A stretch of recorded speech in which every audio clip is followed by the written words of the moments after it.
नमस्कार, मैं खुशी और आप देख रहे बिंदास हरियाणा। ये नजर डालते हैं आज की सुर्खियों पर। भव्य बिश्नोई ने सुनी समस्याएं, तुरंत मिलाया फोन। हिसार में कहा आदमपुर नगर पालिका तुड़वाने का कार्य भी सिरे चढ़ा, जल्द होगा ऐलान। फतेहाबाद में बलराज हत्याकांड के 5 आरोपी गिरफ्तार, फायरिंग करने और शरण देने वाले भी अरेस्ट। परिजनों ने लगाए 3 घंटे तक जाम। फैन को उठाकर हड्डियां दांत तोड़े, पीटकर मार डाला। मर्डर केस में कैसे फंसे साउथ स्टार दर्शन, विक्टिम फैमिली बोली वो हैवान है। हेमंत सोरेन को फिर झारखंड सीएम बनाने की तैयारी। जमीन घोटाले मामले में 5 महीने जेल में रहे चंपाई बनेंगे जेएमएम के कार्यकारी अध्यक्ष। राज्यसभा में पीएम मोदी की स्पीच, विपक्ष का वॉकआउट। पीएम बोले पेपर लीक के दोषियों को छोड़ेंगे नहीं। मणिपुर की स्थिति सामान्य हो रही है। दावा कमला हैरिस लड़ेंगी राष्ट्रपति पद का चुनाव, डेमोक्रेट्स की मांग। इसी हफ्ते उम्मीदवारी छोड़े बाइडेन। राष्ट्रपति ने माना डिबेट में उन्हें नींद नहीं आ रही थी। शाहरुख की फायरिंग के बाद दिव्या को नहीं मिला काम। मणिरत्नम बोले थे मनीषा कोइराला जैसी दिखती हैं, उन्हें फिल्म में नहीं ले पाएंगे। भारतीय टीम बारबाडोस से रवाना। खिलाड़ियों ने चार्टर्ड प्लेन से फोटो पोस्ट की। कल सुबह 11 बजे पीएम मोदी से मिलेगी। 5-7 खिलाड़ी रिटेन करना चाहती हैं आईपीएल टीमें। मेगा ऑक्शन इस साल के अंत में। पर्स में हो सकता है 20 करोड़ का इजाफा।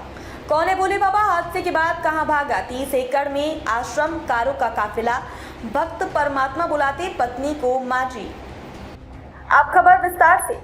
हिसार में सेक्टर 15 स्थित आवास पहुंचे आदमपुर के विधायक भव्य बिश्नोई ने लोगों की समस्याएं सुनी और तुरंत अधिकारियों को फोन मिलाकर समस्या हल करने को कहा। इसके बाद भव्य ने आदमपुर हलके के आधा दर्जन गांवों में उनके सामाजिक कार्यक्रमों में भाग और गांव में चल रहे विकास कार्यों का जायजा लिया। भव्य ने बताया कि स्थानीय लोगों की मांग को देखते हुए आदमपुर नगर पालिका तुड़वाने कार्य भी लगभग सिरे चढ़ चुका है। इस मामले की फाइल हिसार उपायुक्त कार्यालय पहुंच चुकी है। बहुत जल्द मंडी वासियों को राहत मिलेगी। आदमपुर के कार्यों के लिए भव्य बिश्नोई ने मुख्यमंत्री नायब सैनी का आभार जताया। भव्य ने कहा कि राज्य के चहुमुखी विकास एवं हर वर्ग के उत्थान की दूरदर्शी सोच रखने वाले जनहितैषी मुख्यमंत्री समाज के गरीब जरूरतमंदों के हितों के कल्याण सहित किसानों, कर्मचारियों, व्यापारियों व मजदूरों के हक में ऐतिहासिक निर्णय ले रहे हैं, जिससे राज्य की जनता में उनके फैसलों के प्रति उत्साह का संचार है। फतेहाबाद में 15 जून को हुए बलराज उर्फ गोली हत्याकांड में पुलिस ने आखिरकार मुख्य साजिशकर्ता बलराज उर्फ बल्लू को उसके साथियों सहित उसके गांव बबलपुर से गिरफ्तार कर लिया है। उसके साथ गोली चलाने वाले फतेहाबाद निवासी विकास, सिरसा के बंसुधार निवासी संजय, खान मोहम्मद निवासी मुकेश और राजस्थान के सौदल शहर क्षेत्र निवासी बिंदु कुमार को भी गिरफ्तार किया गया है।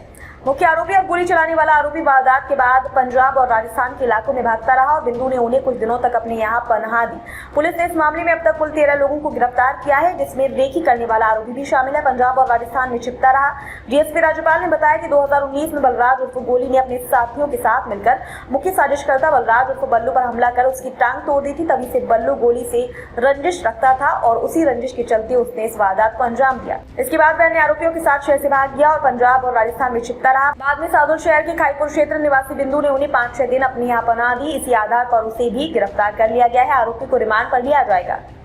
कर्नाटक के चित्रदुर्ग में लक्ष्मी वेंकटेश्वर लेआउट मोहल्ला है। इसी मोहल्ले में एक 2 मंजिला मकान है, नाम है सिद्धम साधना।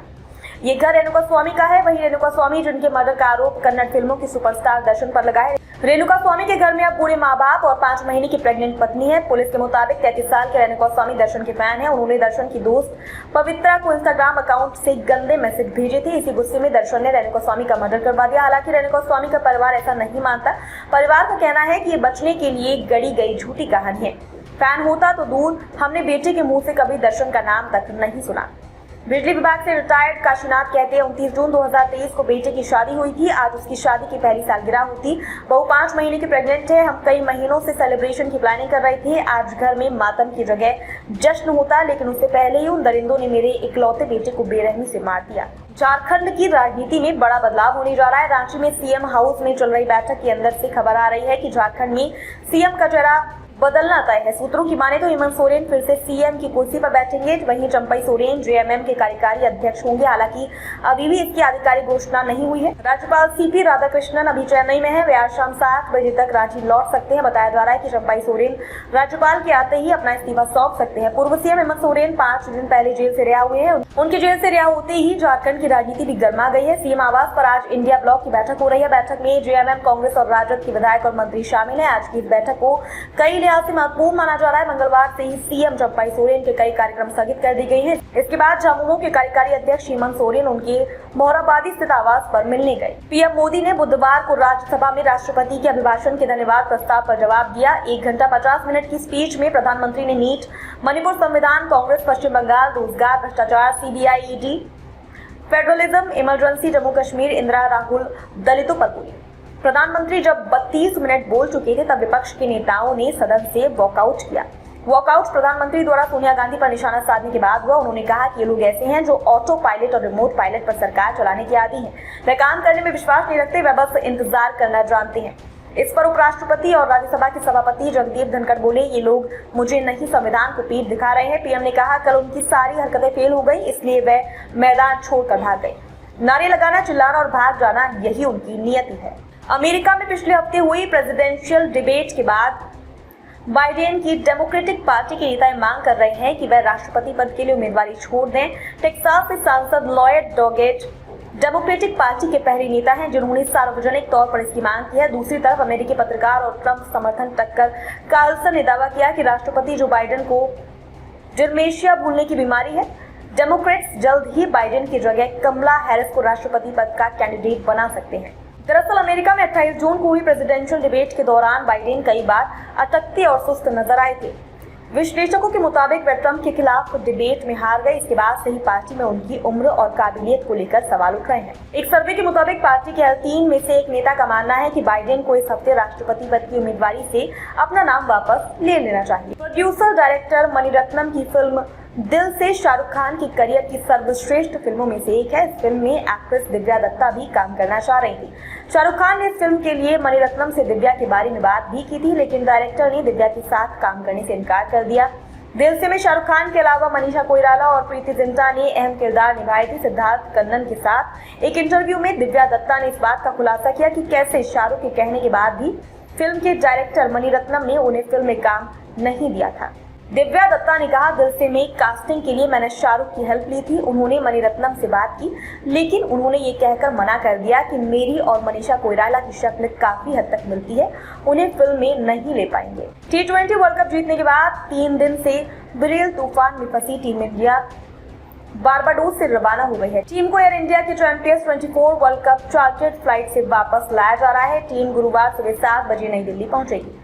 बुधवार को भारतीय कप्तान रोहित शर्मा और शिवम दुबे सहित कई खिलाड़ियों ने ट्रॉफी के साथ फोटो पोस्ट किए। साथ ही एयरलाइन ने एक ट्वीट किया जिसमें प्लेयर्स को फ्लाइट में चढ़ते देखा जा रहा है। सुबह दिल्ली पहुंचने के बाद भारतीय टीम के खिलाड़ी सुबह 11 बजे प्रधानमंत्री नरेंद्र मोदी से मुलाकात करेंगे। बताया जा रहा है कि प्रधानमंत्री खिलाड़ियों को सम्मानित करेंगे। हालांकि अब तक इस कार्यक्रम की पुष्टि नहीं हुई है। इस पर बीसीसीआई से भी कोई आधिकारिक बयान नहीं आया है।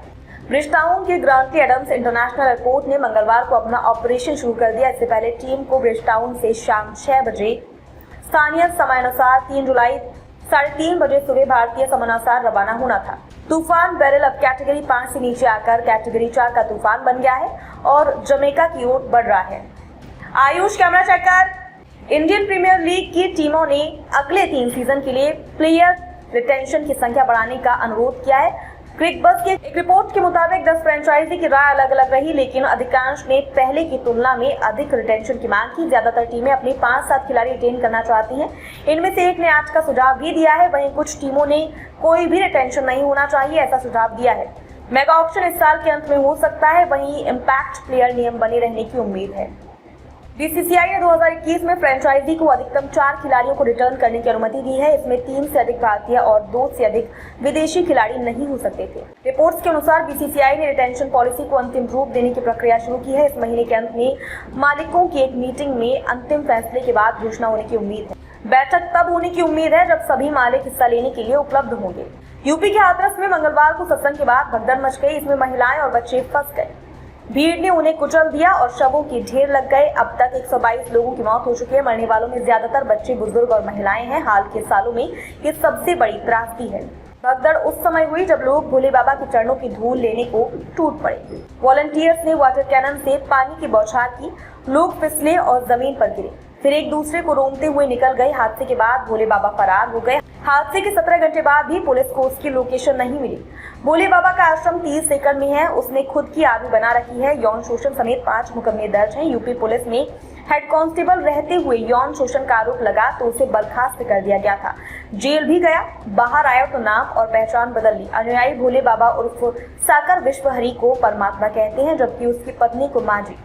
हर समागम कार्यक्रम में बाबा और उसकी पत्नी शामिल होते हैं। जब बाबा नहीं होते तो पत्नी प्रवचन देती है। 3 महीने से पत्नी का स्वास्थ्य खराब है, इसलिए बाबा अकेले ही प्रवचन देने जाते थे।